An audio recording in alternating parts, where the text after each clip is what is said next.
Hello friends, वापस से स्वागत है एक नई कहानी के साथ। और आज की कहानी बहुत ही इंटरेस्टिंग होने वाली है, तो अंत तक जरूर बने रहें। और यह कहानी आपको पसंद आए तो एक लाइक जरूर करें। प्रभा की शादी के बमुश्किल 3 साल ही बीते थे और उसके सपनों का उगना अभी बाकी था, जिन्हें वह अपने प्यार के आगे बिखेर देना चाहती थी। प्रभा के मन में एक दुखी की आवाजाही हरदम बनी रहती थी कि कहीं सुमित और उसके बीच सासू माँ की वजह से कभी न खत्म होने वाली दूरियां पैदा न हो जाएं। क्योंकि सुमित को हर हाल में अपनी माँ की हर बात सही लगती थी। यूं तो उसे ससुराल में रहने में कोई परेशानी नहीं थी।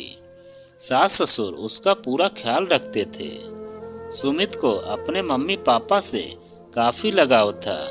शादी के 1 साल तक वो सब कुछ ठीक ठाक रहा, पर जब से उसकी देवरानी आई है तब से उसका जीना दुश्वार हो गया। सासू माँ की तो जैसे लॉटरी ही लग गई। वे कभी देवरानी का सहारा लेकर प्रभा को छोटी छोटी बातों पर नीचा दिखाती और कभी देवरानी नीचा दिखाती।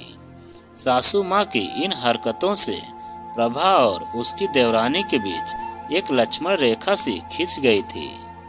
वैसे भी तो यह उम्र कहाँ दांवपेच जानती है। वह तो प्यार की सरगोशियों या प्रेम के रज जगहों को समझती है। वह अपने प्यार में सुमित की बाहों में खो जाने को बेताब रहती। हद तो तब हो जाती जब सारा दिन वह सास के तानों को झेलती और रात में अपने पति के आने का इंतजार करती। सासू माँ को बस चलता तो सुमित को प्रभा के पास न फटकने देती। प्रभा और उसकी देवरानी के बीच खिंची लक्ष्मण रेखा दिनों दिन बढ़ती गई। बहरहाल देवरानी तो महीने भर में अपने पति के पास लखनऊ चली गई। पीछे रह गई प्रभा अपने बेटे के साथ सासू माँ के तानों के दंश झेलने के लिए। कभी कभी तो सासू माँ प्रभा से 2-2 महीने तक बात तक न करती। डाइनिंग टेबल पर भी संवाद मौन रहते। वह हमेशा मन महसूस कर रह जाती कि पता नहीं सासू माँ किस बात पर घड़ी घड़ी नाराज हो जाती हैं। जब देवरानी लखनऊ से आती तो प्रभा की ड्यूटी उसकी सेवा में लगा दी जाती। सासू माँ का सख्त आदेश होता, देखो बड़ी बहू, छोटी बहू कुछ दिनों के लिए आ रही है, तुम्हें उसका पूरा ख्याल रखना है। समय पर उसे खाना और रात को सोने से पहले गर्म दूध देना न भूलना।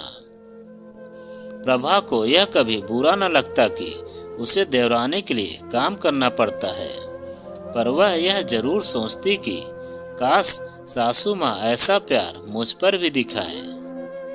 अलस भोर थी, ठंडी हवा चल रही थी, सभी अपने काम में व्यस्त थे। प्रभा मठरी छान रही थी। चाची सास आने वाली थी, सो उनके बच्चों के लिए नाश्ता वगैरह बनाकर रख रही थी। सुमित फोन पर किसी से बात कर रहा था और बार बार थैंक यू बोल रहा था। फोन रख कर बोला, मम्मी मेरा प्रमोशन हो गया है और देहरादून पोस्टिंग मिली है। माँ की समझ में न आया कि खुश हो या न हो। बेटे की प्यारी सी गुनगुनाहट से, अपने विचारों के उतार चढ़ाव से प्रभा वर्तमान में वापस आ गई। पास लेटे बेटे को देखा। आज उसके चेहरे पर देवदूत जैसी तेजी न थी। जब वह सोता था तो बहुत प्यारा लगता था, पर आज बुखार की गर्मी से उसका चेहरा लाल हो गया था। बदन बुरी तरह तप रहा था। प्रभा बेटे को गोद में लेकर दूध की बोतल बनाने लगी। तभी फोन घनघना उठा। उसके ससुर का फोन था। प्रभा ने फोन उठाया। हेलो प्रभा, मैं पापा बोल रहा हूँ। कब से तुम्हारा मोबाइल ट्राई कर रहा हूँ, स्विच ऑफ बता रहा है। पापा, वो मोनू को तेज बुखार है, बड़ी मुश्किल से सोया था, सो मोबाइल बंद कर दिया था। तुम दोनों कब निकल रहे हो? क्या मेहमान की तरह आओगे? अगले हफ्ते मंडप है। पापा, वो नई ज्वाइनिंग है तो छुट्टी मिलने में मुश्किल हो रही है। और फोन कट गया। प्रभा समझ गई कि पापा ने नाराज होकर फोन काट दिया है। उसके सबसे छोटे देवर की शादी है। लगभग सभी घर वाले, बुआ, चाची, मामी, मौसी आ गई होंगी और उसके ना पहुंचने का उलाहना दे रही होंगी। देखा कि बेटा गोद में ही सो गया और प्रभा उसे वापस लिटाकर काम में लग गई। बैग खोल खोल कर बच्चे का कुछ सामान ढूंढने लगी। सारे बैग खोल डाले पर सामान नहीं मिला तो वह गुस्से में पैर पटक कर वहीं बैठ गई। अभी हाल ही में देहरादून शिफ्ट हुए थे वो दोनों। सुमित को छुट्टी नहीं मिल पा रही थी। जिस दिन यहाँ पहुँचे उसे दूसरे दिन ही ऑफिस ज्वाइन करना पड़ा। बेटे की तबीयत भी ठीक नहीं थी तो वह प्रभा की गोद से उतरता ही नहीं था। तभी डोरबेल बजी। प्रभा ने दरवाजा खोला। उसके बिखरे बाल, चेहरे पर धूल, अस्त व्यस्त कपड़े देखकर सुमित को हंसी आ गई। अरे मेम साहब को बुलाना, क्या तुम मुझे मेड समझ रहे हो? एक तो सारा दिन काम करते करते परेशान हो गई। रुको अभी बताती हूँ। Sorry sorry Prabha. प्रभा का हाथ पकड़ते हुए बोला, मजाक कर रहा हूँ यार। दोनों एक दूसरे को देखते हुए हंस पड़े। प्रभा के दिमाग में ख्यालों का दरिया हिलोरे मार रहा था। पापा को कैसे समझाएं कि हम क्यों नहीं आ रहे हैं। जब तक साथ रहें तो सुमित अपनी सारी सैलरी माँ के हाथ पर रखता था। ट्रांसफर के बाद नई नई गृहस्थी बसाने में जो छोटी मोटी बचत थी वह भी खर्च हो गई और सुमित की सैलरी भी इतनी नहीं थी कि अतिरिक्त खर्च का बोझ उठा सके। ऊपर से देवर की शादी अचानक तय हो गई। गृहस्थी और शादी दोनों को एक साथ कैसे मैनेज करे, इसी में प्रभा परेशान रहती थी। बहरहाल प्रभा की असली प्रॉब्लम यह थी कि शादी की तैयारी कैसे करे। चलो अपने लिए तो जैसे तैसे मैनेज कर ले, पर नई देवरानी के लिए क्या शगुन लेगी। कसम कस हो गई। जिंदगी कैसे बसर करे, चादर काटे या पैर छोटे करे। प्रभा तुम मन ही मन क्या बुदबुदा रही हो? सुमित ने पूछा। सुमित तुम मेरी बात सुनते ही कहाँ हो?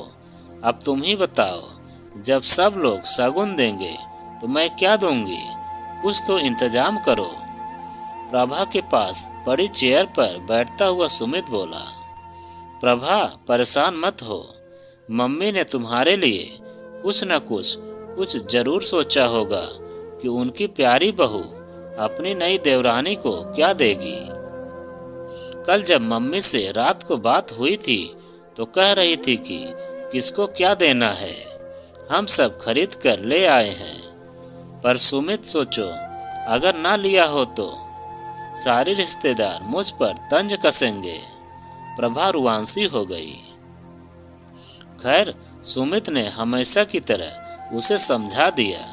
दिल में जो अजीब सी कैफियत हो रही थी, पर अनमने ढंग से जाने की तैयारी करने लगी।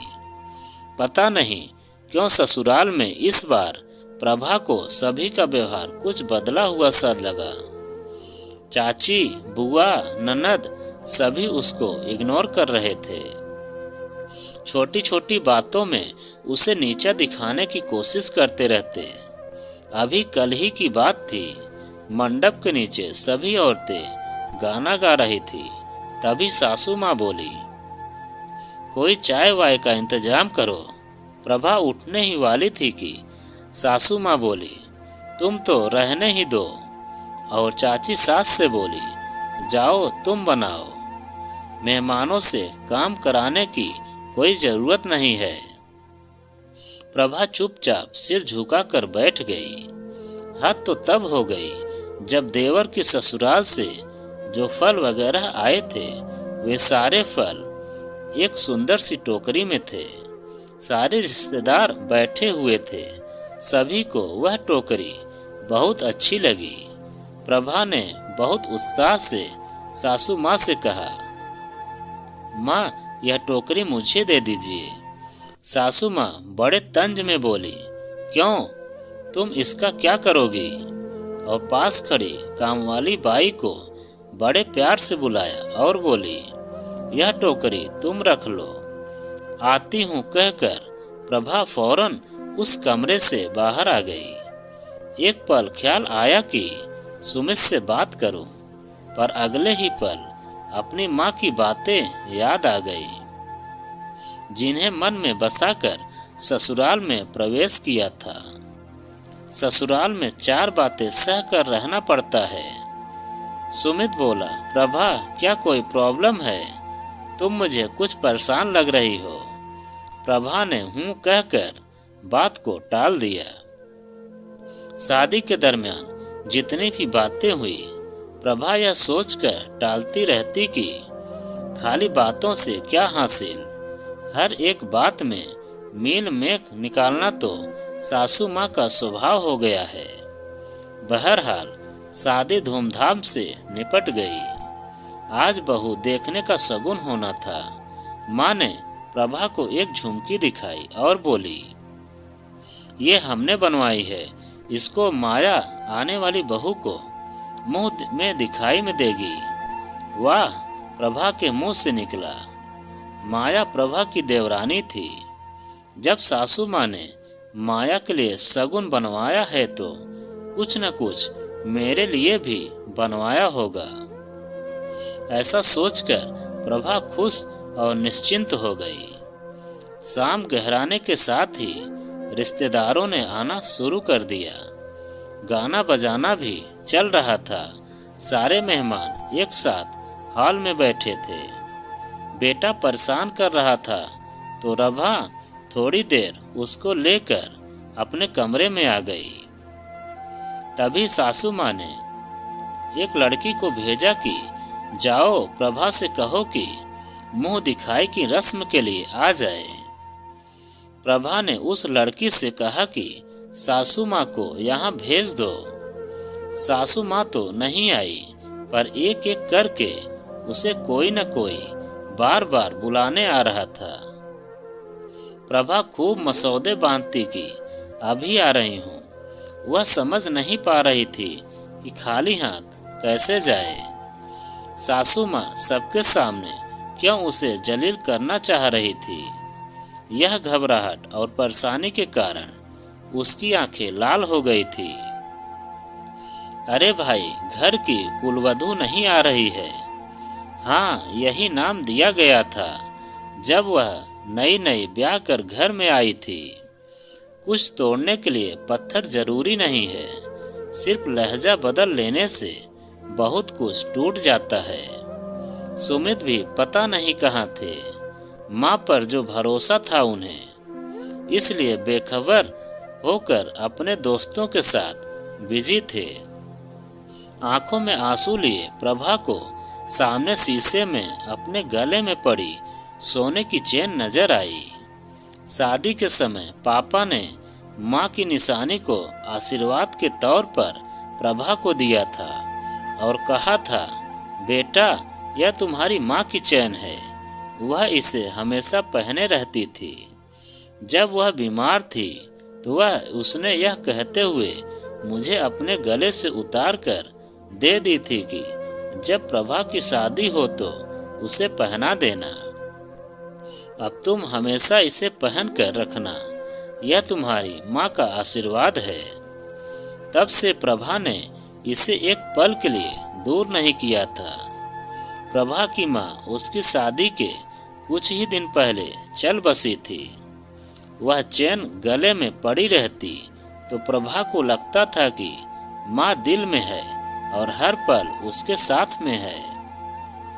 प्रभा निश्चिंतता के साथ अपने पल्लू को सिर पर रखती हुई मुंह दिखाई की रस्म पूरी करने हाल में पहुंच जाती है।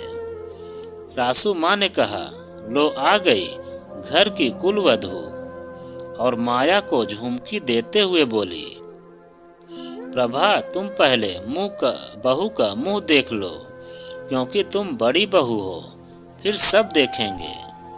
प्रभा के पास देने के लिए कुछ भी नहीं था। उसे तो इस बात की तसल्ली थी कि सासू माँ ने माया के साथ साथ मेरे लिए भी कुछ बनवा ही लिया होगा, पर ऐसा कुछ नहीं था। प्रभा अवाक सी रह गई। यह लो मेरा छोटा सा नजराना। यह कहते हुए प्रभा ने अपने गले में पहनी हुई अपनी माँ की चैन उतारते हुए नई नवेली दुल्हन को दे दी। उसने शर्माते हुए रख लिया। क्यों, कड़ा भी तो बनवा सकती थी ना। माँ ने हमेशा की तरह तंज मारा, पर प्रभा मुस्कुराते हुए वहीं सबके बीच बैठ गई। सुमित भी दूर खड़ा यह सब तमाशा देख रहा था। वह महफिल की रंगीनियों में हंसती हुई प्रभा को देखकर बोला, खामोश चेहरे पर हजारों पहरे हैं और मुस्कुराती आंखों में जख्म गहरे हैं। यह कहकर उसने प्रभा का हाथ अपने हाथ में थाम लिया। बिना कुछ बोले सुमित की आंखें ने प्रभा से बहुत कुछ कह दिया। अगले ही दिन सुबह ही सुमित ने जाने की तैयारी कर ली और हमेशा की तरह माँ लाड दिखाते हुए बोली, इतना जल्दी बेटा? सुमित बोला, माँ रिश्ते राजनीति के टेढ़े मेढ़े रास्तों पर नहीं, बल्कि प्यार और अपनेपन की सीधी सादी पगडंडी पर चलते हैं। यदि रिश्तों में जिद या अभिमान आ जाए तो यह सब तो जीत जाते हैं, पर रिश्ता हार जाता है। माँ अपने रिश्तों की मजबूत माला को बांधे रखने के बजाय खुद ही बिखेर दिया आपने। आप तो उस माला का सबसे मजबूत मनका थी। सुमित फिर आगे बोला, मुझे पता नहीं कि आप प्रभा से हमेशा क्यों नाराज रहती हैं। वह आपको हर पैमाने से गलत लगती है। मैं अभी तक आपके साथ था, पर अब प्रभा के लिए भी मेरी कोई जिम्मेदारी है। अब मैं उसको पल पर अपमानित होते नहीं देख सकता। मुझे आज भी याद है कि आपने उसे कुलवधू का दर्जा दिया था। सुमित प्रभा का हाथ थामकर गाड़ी में बैठ गया। प्रभा को लगा कि यह उसके धैर्य का फल है कि बिना कुछ कहे सुमित सारी बातें समझ गए। उसे सुमित का यो अपना पक्ष लेना बहुत अच्छा लगा और माँ की चैन जाने का दुख जाता रहा। प्रभा आज भी अपनी देवरानी के गले में माँ की चैन देखती है तो माँ की याद आ जाती है और सोचती है कि एक चैन के ना होने से क्या होता है। माँ का आशीर्वाद अपनी बेटी के लिए किसी सोने की चैन का मोहताज नहीं होता, फिर उसका पति तो उसके साथ है। तो दोस्तों, यह कहानी आपको कैसी लगी कमेंट में लिखकर हमें ज़रूर बताएं। और आप अगर हमारे चैनल पर नए हों तो प्लीज़ चैनल को सब्सक्राइब करें और वीडियो को लाइक ज़रूर करें, क्योंकि हम आपके लिए ऐसी ही वीडियो लाते रहते हैं।